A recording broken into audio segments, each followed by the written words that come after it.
Exam हुए हैं 23 अगस्त को रेलवे ग्रुप डी का जो एग्ज़ाम हुआ है, तो सारे क्वेश्चन मैथ के एनालिसिस करेंगे और देखेंगे क्वेश्चन को हम कैसे बना पाते हैं। तो जो क्वेश्चन आए हैं शिफ्ट 1, शिफ्ट 2, शिफ्ट 3 में, तीनों शिफ्ट में जो क्वेश्चन पूछे गए हैं मैथ के 23 अगस्त वाले में 23 अगस्त को, तो सारे क्वेश्चन की आज एनालिसिस करते हैं और क्वेश्चन को स्टार्ट करते हैं। तो चलिए फर्स्ट क्वेश्चन है इसका, तो आइए क्वेश्चन बहुत अच्छे से देखिए, कंटेंट आपको ज़बरदस्त मिलेगा। तो क्वेश्चन बहुत, आप वीडियो को स्किप मत करिए, पूरा कंटेंट का मजा लीजिए और वीडियो को शुरू से अंत तक देखिए और आप एनालिसिस करिए। इस टाइप के क्वेश्चन आपसे बन रहे हैं, नहीं बन रहे हैं तो आगे आप कैसे बना पाइएगा और इस क्वेश्चन को आप किस तरीक़ा से समझ पाते हैं। तो सारे चीज़ को जब वीडियो को शुरू से अंत तक देखिएगा तो आपको बहुत मज़ा आएगा और कंटेंट आप बहुत अच्छे से कर पाइएगा। तो आइए स्टार्ट करते हैं क्वेश्चन नंबर 1 से। कहता है एक घड़ी का अंकित मूल्य 1000 रुपया था और उसे 2 डिस्काउंट देने के बाद 800 रुपया में बेचता है। तो घड़ी का जो अंकित मूल्य था, हम यहाँ पे समझेंगे, घड़ी का अंकित मूल्य कितना है, 1000 है। उसे 2 ठो डिस्काउंट दिए, पहला डिस्काउंट D1 डिस्काउंट देंगे तो उसको इतना में सेल करेंगे, और फिर कहता कि एक और डिस्काउंट दिए D2 डिस्काउंट, 2 को डिस्काउंट दिए और 2 डिस्काउंट देने के बाद उसको कितना में बेचते हैं, कहता है उसे 800 रुपया में हम बेच देते हैं। कहता है कि इसमें कहता है कि पहला डिस्काउंट आपका 10% का है तो दूसरा डिस्काउंट आपका क्या होगा, ये क्वेश्चन आपसे पूछा जा रहा है। और क्वेश्चन बनाना बहुत इजी है और बहुत इजी तरीक़ा से आप कर पाइएगा। तो 10% है तो आप 10% को अगर तोड़िएगा, 10% की वैल्यू क्या होगी, 1/10 होगी। तो 10% है तो 10%, अंकित मूल्य क्या होगा आपका 10, अंकित मूल्य 10 होगा, 1 का डिस्काउंट देंगे, सामान कितना में बेचेंगे, 9 में। सामान कितना में बेचेंगे, 9 में। अंकित मूल्य अगर आपका 10 है, अंकित यहाँ पे देख रहे हैं, अंकित मूल्य आपका क्या है 10 है, 1 का डिस्काउंट दे, सामान आप कितना में बेचिएगा, 9 में बेचिएगा।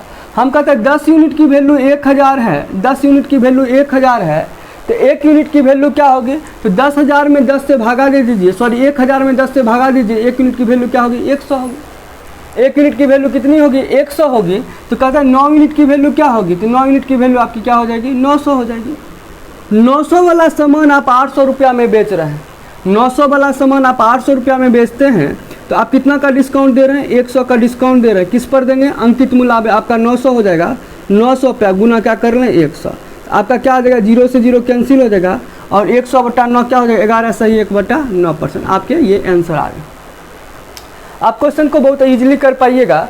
अगर आप इस तरीक़ा से समझ रहे हैं तो ठीक है, एक और समझा जा सकता है। देखिए आप ऐसे करें, कहते हैं आप इस तरीका आप सॉल्व करें, इसको देख लें और ये देखिए थोड़ा सा ऐसे भी सोचें, आपका बन जाएगा। पहला डिस्काउंट कितना है, तो पहला डिस्काउंट आपका कितना है, 10% का है। तो 10% की वैल्यू क्या होगी, 1/10। तो अंकित मूल्य आपका कितना है, अंकित मूल्य आपका 10 है, 1 का डिस्काउंट दिए, सामान कितना में बिकेगा, 9 में बिकेगा।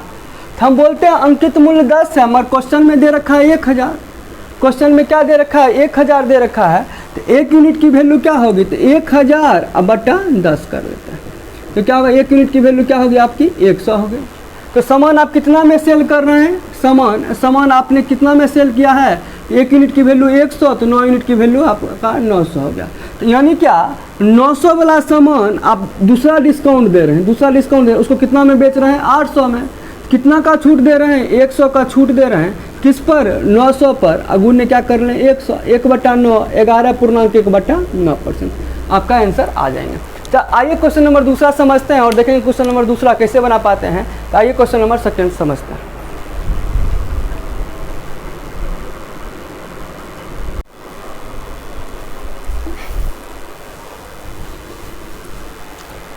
आइए सेकंड क्वेश्चन देखते हैं। सेकंड क्वेश्चन को हम कैसे बनाएंगे। एक बहुभुज का अंतः कोण 120 डिग्री है। कहता है एक बहुभुज है, एक बहुभुज है तो हम मान लेते बहुभुज है, ये मान लेते बहुभुज है। तो बहुभुज का अंतः कोण कितना डिग्री है, 120 डिग्री है। तो 120 डिग्री, इसको थोड़ा सा आप बढ़ा दें, थोड़ा सा आप क्या करें, बढ़ा दें। तो ये एक रेखा हो गई, ये क्या हो गई, रेखा हो गई। तो ये कोण कितना डिग्री का होगा, ये कोण कितना डिग्री का होगा। आप जानते हैं किसी भी लाइन पर कितना डिग्री का कोण बनता है, 180 डिग्री का कोण बनता है। 180 डिग्री का कोण बनता है तो ये कोण कितने डिग्री के होंगे, 60 डिग्री के होंगे। ये कोण कितने डिग्री के होंगे, 60 डिग्री के होंगे।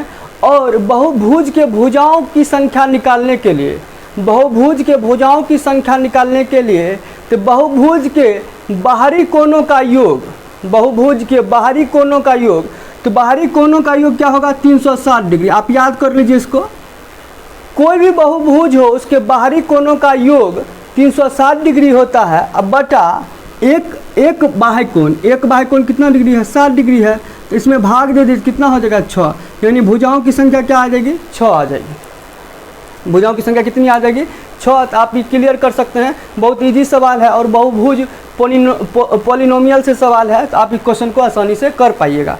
तो मान लीजिए अगर आपको ये क्वेश्चन दिया रहता, अगर क्वेश्चन ये रहता, अगर बाह्य भुजा, थोड़ा देर के लिए समझिए, अगर बाह्य भुजा 20 डिग्री होता, अगर बाह्य भुजा 20 डिग्री का होता तो पूछता इसमें कितने भुजाएं हैं, इस बहुभुज में कितने भुजाएं हैं, तो आप कहते कोई भी बहुभुज के सभी बाह्य भुजाओं का योग कितना होगा 360 डिग्री। अब बटा बाह्य भुजा, एक बाह्य भुजा कितना डिग्री है 20 डिग्री का है, तो आप कितना होगा 18, यानी भुजाओं की संख्या क्या हो जाती 18।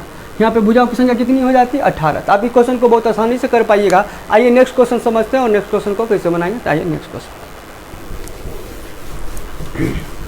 चक्रवृद्धि ब्याज से क्वेश्चन आया है। कहता है चक्रवृद्धि ब्याज से एक राशि 10 वर्ष में दोगुनी हो जाती है। एक राशि 10 वर्ष में क्या हो जाती है दोगुनी हो जाती है, तो 16 गुनी होने में कितना वर्ष लगेगा। तो 16 गुनी होने में कितना वर्ष लगेगा, तो 2 मेथड दे रहे हैं, आप समझिएगा इसको आसानी से। कहता है चक्रवृद्धि ब्याज से एक राशि 10 वर्ष में दोगुनी हो जाती है। कहता है कोई धनराशि 1 से क्या हो जाती है 2 हो जाती है, 1 से क्या कितनी हो जाती है 2 हो जाती है। 1 से 2 होने में आपका कितना वर्ष लगता है 10 वर्ष लगता है। फिर दोगुनी होगी, फिर दोगुनी हो, 2 दूनी 4, 2 दूनी 4, फिर 4 हो कितना, दोगुनी होने में कितना वर्ष लगेगा 10 वर्ष लगेगा। फिर दोगुनी होने में इसका दोगुना क्या होगा 4 दूनी 8 होगा, तो 8 वर्ष माने दोगुनी होने में कितना वर्ष लगेगा 10 वर्ष लगा। कहता है कोई धनराशि मान लिए 1 से दोगुनी हो रही है तो 10 वर्ष लगा, इसका दोगुनी हो गया तो 10 वर्ष लगा, इसका दोगुनी हो गया तो 10 वर्ष लगा। और कहता है इसका दोगुना करें क्या हो जाएगा 16, कितने वर्ष लगे, दोगुनी हो रहा कितना वर्ष लगा 10 वर्ष लगा।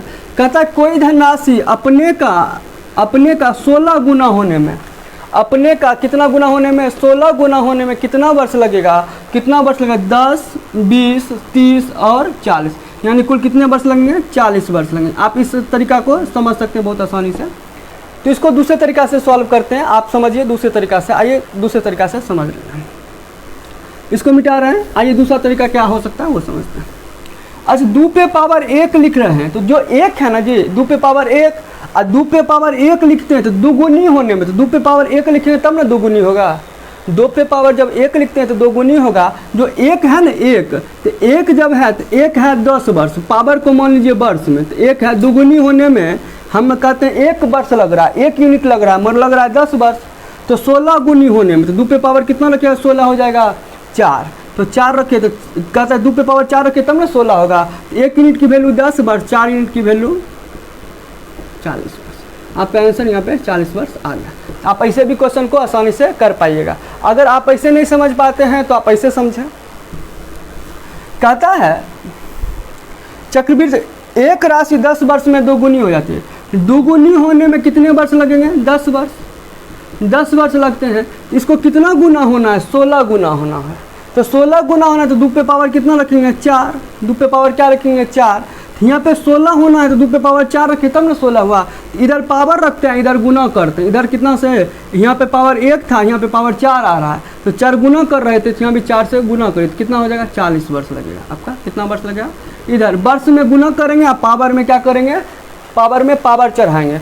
यहाँ से 1 से पावर 4 हो गया, यानी 4 का पावर चल रहा है, यहाँ 4 से गुना कर कितना वर्ष लगेगा 16 गुना होने में आपका 40 वर्ष लगेगा। आइए नेक्स्ट क्वेश्चन समझते हैं, देखेंगे नेक्स्ट क्वेश्चन को कैसे बना पाते हैं। मेरे वीडियो को लाइक करें, सब्सक्राइब करें। अगर कंटेंट अच्छा नहीं लगता है तो डिसलाइक ज़रूर किया करें और वीडियो को पूरा शुरू से अंत तक देखें और कॉन्सेप्ट को समझने की कोशिश करें। आइए नेक्स्ट क्वेश्चन समझते हैं और देखेंगे नेक्स्ट क्वेश्चन कैसे बना पाते हैं। आइए नेक्स्ट क्वेश्चन समझते हैं और देखेंगे नेक्स्ट क्वेश्चन को कैसे बनाते हैं। एक समचतुर्भुज की एक विकर्ण 15 सेंटीमीटर। देखिए समचतुर्भुज है और आप जानते हैं समचतुर्भुज की सभी भुजाएं आपस में क्या होती है, आपस में बराबर होती है। तो समचतुर्भुज का एक विकर्ण कितना दे रखा है 15 दे रखा है और कहता है कि दूसरा विकर्ण कितना दे रखा है आपका 12 दे रखा है। दूसरा विकर्ण क्या दे रखा है 12, क्षेत्रफल क्या होगा, तो बहुत इजी क्वेश्चन आपसे पूछा है, क्षेत्रफल क्या होगा, तो क्षेत्रफल एरिया बराबर होता है 1/2 पहला विकर्ण अगुने दूसरा विकर्ण, आपका ये आंसर आ जाएंगे। तो आप कर लीजिए, आप काटिएगा तो यहाँ से क्या हो जाए 6 और 15 छक्के 90, तो आपका बताइए एरिया क्या होगा, इतना सेंटीमीटर 90 सेंटीमीटर स्क्वायर हो जाएंगे, आपका ये एरिया आ जाएगा। आइए नेक्स्ट क्वेश्चन समझते हैं, नेक्स्ट क्वेश्चन को कैसे बना पाते हैं। आइए नेक्स्ट क्वेश्चन है आपका 9, 5, 3, 6, 4 x का एवरेज क्या दे रखा है, कहता है कि 9, 5, 3, 6 और 4 है, और इसके साथ क्या लगा है x, कहता है इसका एवरेज है, इसका एवरेज 6 है। एवरेज कितना दे रखा है आप यहाँ पे, इसका एवरेज क्या दे रखा है, एवरेज आपका 6 दे रखा है। कहता है x का वैल्यू क्या होगा, आप x का वैल्यू निकाल सकते हैं, यहाँ पे x का वैल्यू क्या होगा आपको कहता है ये फाइंड आउट करें। तो ये फाइंड आउट करना बहुत इजी है, कहता है कि 9, 5, 3, 6, 4 x है, इसका एवरेज दे रखा है, औसत दे रखा है 6 है, तो x का मान क्या होगा। तो आप जानते हैं औसत बराबर क्या होता है, औसत बराबर क्या होता है, यहाँ देखें एवरेज बराबर क्या होंगे सभी संख्याओं का योग, तो सभी संख्याओं का 9 + 5 + 3 + 6 + 4 + 8, सभी संख्याओं का योग बटा कुल संख्या। कुल संख्या कितनी है 1, 2, 3, 4, 5 और 6, कुल संख्या कितनी है 6। आप करिए तो आपका क्या हो जाएगा, आपका आंसर आ जाएंगे। तो आप इसको कर सकते हैं, बहुत इजीली है। तो इसका औसत आप, मगर इसका औसत क्या दे रखा है आपका, औसत आपका एवरेज क्या दे रखा है, एवरेज आपका क्या है 6 है। यहाँ पे एवरेज आपका यहाँ एवरेज क्या हो जाए 6, तो 6 बराबर क्या होगा सभी संख्याओं का योग बटा कुल संख्या। कुल संख्या 1, 2, 3, 4, 5, 6, इसको क्या लो 6 को 36 और इसको जोड़िएगा क्या हो जाएगा 27 और प्लस क्या हो जाएंगे x हो जाएगा, x हो जाएगा। तो x की वैल्यू यहाँ पे आ सकती है, तो x की वैल्यू आप कैसे निकालिएगा, तो x बराबर 36 और -27 आप करिएगा तो x का वैल्यू आपका 9 आएगा। x का वैल्यू कितना आएगा 9 आएगा। आप क्वेश्चन को बहुत आसानी से बना पाइएगा। एक और तरीका है, एक और तरीका से समझें, बहुत इजी कॉन्सेप्ट है, आप उससे भी कर सकते हैं। तो आइए एक इजी कॉन्सेप्ट से समझते हैं। कहता है ये संख्या आपकी दे रखी है, देखिए ये क्वेश्चन है आपका, ये संख्या आपकी दे रखी है, संख्या आपका क्या है 9, 5, 3, 6, 4 और क्या है x है। कहता है सभी संख्याओं का औसत 6 है, तो सभी संख्याओं का औसत 6, तो सभी 6 का होना चाहिए। सभी संख्याओं का औसत 6 है, तो सभी संख्याएं 6 का होना चाहिए। ये भी आपके क्या होंगे 6 होंगे, x भी आपका क्या होगा 6 होगा। इसको 6, ये 6 से कितना अधिक है 3 अधिक है, तो 3 इसमें घटा लीजिए। इसको 6 बनाने के लिए कितना जोड़ना पड़ेगा 1 जोड़ना पड़ेगा, 1 जोड़ दीजिए। इसको 6 बनाने के लिए 3 जोड़ना पड़ेगा, 3 जोड़ दीजिए। इसको 6 बनाने के लिए 0 जोड़ना पड़ेगा, तो 0 को जोड़ दीजिए। और इसको 6 बनाने के लिए कितना जोड़ना पड़ेगा 2 को जोड़ना पड़ेगा, 2 जोड़ दीजिए। देखिए आपका 3 से 3 कैंसिल हो रहा है, तो आप कितना जोड़ना पड़ेगा 2, 1, 3, तो 6 में 3 जोड़िएगा तो 6, 3 क्या हो जाएगा 9, यानी x की वैल्यू आपकी क्या होगी रियल में 9 हो जाएगी। x की वैल्यू रियल में क्या होगी आपकी 9 हो जाएगी। आइए नेक्स्ट क्वेश्चन समझते हैं, नेक्स्ट क्वेश्चन को हम कैसे सॉल्व करेंगे। आइए नेक्स्ट क्वेश्चन समझते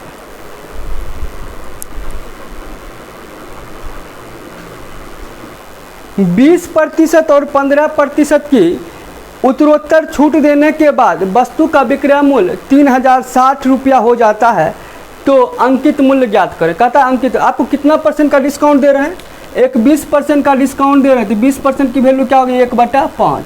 तो 20% का आप दे रहे हैं, क्या दे रहे हैं 20% का आप छूट दे रहे हैं, तो अंकित मूल्य क्या होगा आपका, अंकित मूल्य 5 होगा। 1 का छूट दीजिए, सामान कितना में बिकेगा आपका, सामान 4 में बिक जाएगा। और कहता है 15, दूसरा कितना % का छूट है 15% का छूट है, तो 15% की 15/100 कर लीजिए, बहुत ईजी रहेगा। तो आप 15% 5 से 5 या 15, 5 से 20, तो क्या होगा 3/20 हो जाएगा। अंकित मूल्य कितना होगा आपका, अंकित मूल्य 20 होगा, और 3 का छूट दीजिए, सामान कितना में बिकेगा 17 में बिकेगा।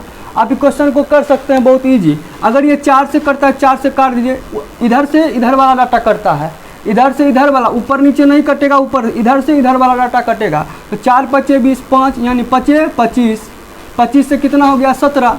अंकित मूल्य, सामान का अंकित मूल्य, छपा हुआ मूल्य 25 था, और सामान कितना में सेल कर दिए 17 में सेल कर दिए हैं, 17 में सेल कर दिए। कहता है कि सेल 17 में किए हैं, मगर दे रखा है 3060। 1 यूनिट की वैल्यू देखिएगा तो 3060 में भाग दीजिएगा 17 से, तो आएगा 180 आएगा। 180 आया, कहता अंकित मूल्य क्या होगा, तो 45 में 180 से गुना कर दिया, आपका आंसर आ जाएगा कितना, सॉरी 25 में 180 से गुना कर दिया, आपका आंसर आ जाएगा क्या हो जाएगा आपका 4500 हो जाएंगे। आंसर क्या हो जाएंगे आपके 4500 हो जाएंगे, आपका आंसर आ जाएगा। चलिए नेक्स्ट क्वेश्चन देखते हैं और देखेंगे नेक्स्ट क्वेश्चन को कैसे बनाते हैं, हम बना पाते हैं। 18 वर्ष पहले ए और बी की आयु का अनुपात, देखिए ये वर्तमान है, हम लिखते हैं ये वर्तमान है, कहता है 18 वर्ष पहले, कितने वर्ष पहले 18 वर्ष पहले, 18 वर्ष पहले ए और बी के आयु का अनुपात 8 अनुपात क्या है 13, 8 अनुपात क्या है 13 है।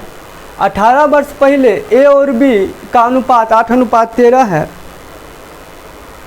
वर्तमान में उनकी आयु का अनुपात, तो वर्तमान में उनकी आयु का अनुपात, ये वर्तमान में है, इसकी आयु का अनुपात क्या है 5 अनुपात क्या है 7 है। वर्तमान में इसकी आयु का अनुपात क्या है 5 अनुपात 7 है। ए की वर्तमान आयु ज्ञात करें, कहता है ए का जो वर्तमान आयु है ज्ञात करें। कहता है ये 18 वर्ष पहले था, ये 18 वर्ष क्या है पहले, ये कितने वर्ष पहले हैं 18 वर्ष पहले। कहता है वर्तमान में दोनों का आयु का अनुपात 5 अनुपात 7 है। 18 वर्ष पहले दोनों का अनुपात 8 अनुपात क्या है 13 है। तो ए की वर्तमान आयु क्या होगी ये निकालना है। देखिए निकालने के लिए क्या करें, आप देखें 18 का डिफरेंस समान है, 18 वर्ष दोनों तरफ समान है, तो दोनों के बीच का जो अंतर होना चाहिए वो भी समान होना चाहिए। दोनों 8 और 5 का भी अंतर, इसका 13 और 7 का भी अंतर क्या होना चाहिए समान होना चाहिए। यहाँ देखिए अंतर कितने का होगा, यहाँ पे कितने का अंतर है 3 का अंतर है, और यहाँ पे देखिए कितने का अंतर हो जाएगा 6 का अंतर है।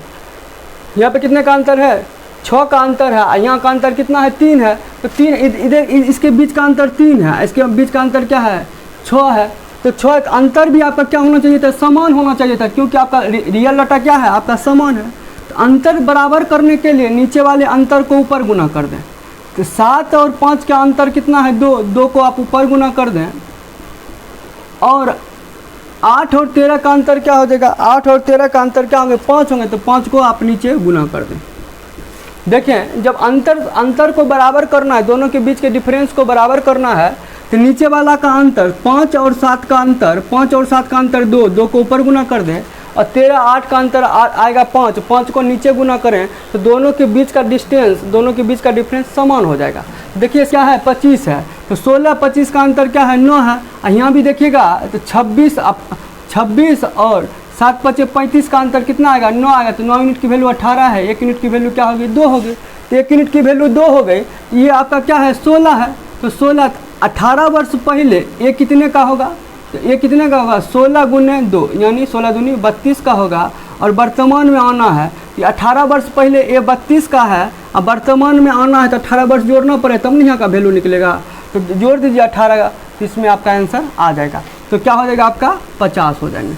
आप ऐसे भी कर सकते हैं, नहीं तो बहुत एक सिंपल तरीका है 5 25, ऐसे भी कर सकते हैं 5 25 और 1 यूनिट की वैल्यू क्या है 2 है, 2 से गुना कर दीजिए तो आपका वर्तमान वैल्यू क्या आ जाएगा 50 आएगा। आप दोनों तरीका से आंसर निकाल सकते हैं, यह आपका आंसर आ गया। आइए नेक्स्ट क्वेश्चन बनाते हैं, देखें नेक्स्ट क्वेश्चन को हम कैसे सॉल्व करते हैं। मीटर जाने में 4 मिनट और 10 सेकेंड लगते हैं। कहता है 2.5 किलोमीटर जाने में 4 मिनट 10 सेकेंड लगते हैं, तो 4 मिनट और कितने लगते हैं 10 सेकेंड लगते हैं, तो 4 मिनट 10 सेकेंड को बदलिएगा तो 4 गुने 60 कर लेते हैं, अब प्लस क्या कर लें 10, तो क्या 6 चौके 24 240 अब प्लस 10 कितना हो जाएगा आपका 250 हो जाएंगे। तो 250 क्या हो जाएंगे सेकेंड हो जाएंगे। कहता है 225 सेकेंड लगते हैं, 250 सेकेंड लगते हैं कितना जाने में 2.5 किलोमीटर जाने में 2.5 किलोमीटर जाने में 250 सेकेंड लगते हैं। तो 250 सेकेंड 2.5 से भाग दीजिएगा तो 1 किलोमीटर में कितना जाएंगे पता चल जाएगा। और कहता है 6 किलोमीटर जाने में कितना सेकेंड लगा, तो 6 से आप क्या करिए इसमें गुना कर दीजिए, ये पॉइंट उड़ेगा तो आपका क्या होगा 0 होगा, यहाँ से काट दिए 25 25 500 हो जाएंगे, 25 25 100 हो जाएंगे 100, और यहाँ से गुना करें क्या होगा 600 सेकेंड। तो कहता है 6 किलोमीटर जाने में कितना सेकेंड लगेगा, तो 600 सेकेंड लगेंगे। 600 सेकेंड को अगर आप मिनट में बदलना है तो 600 बटा क्या कर लें 60, कितना हो जाएगा आपका 10 मिनट।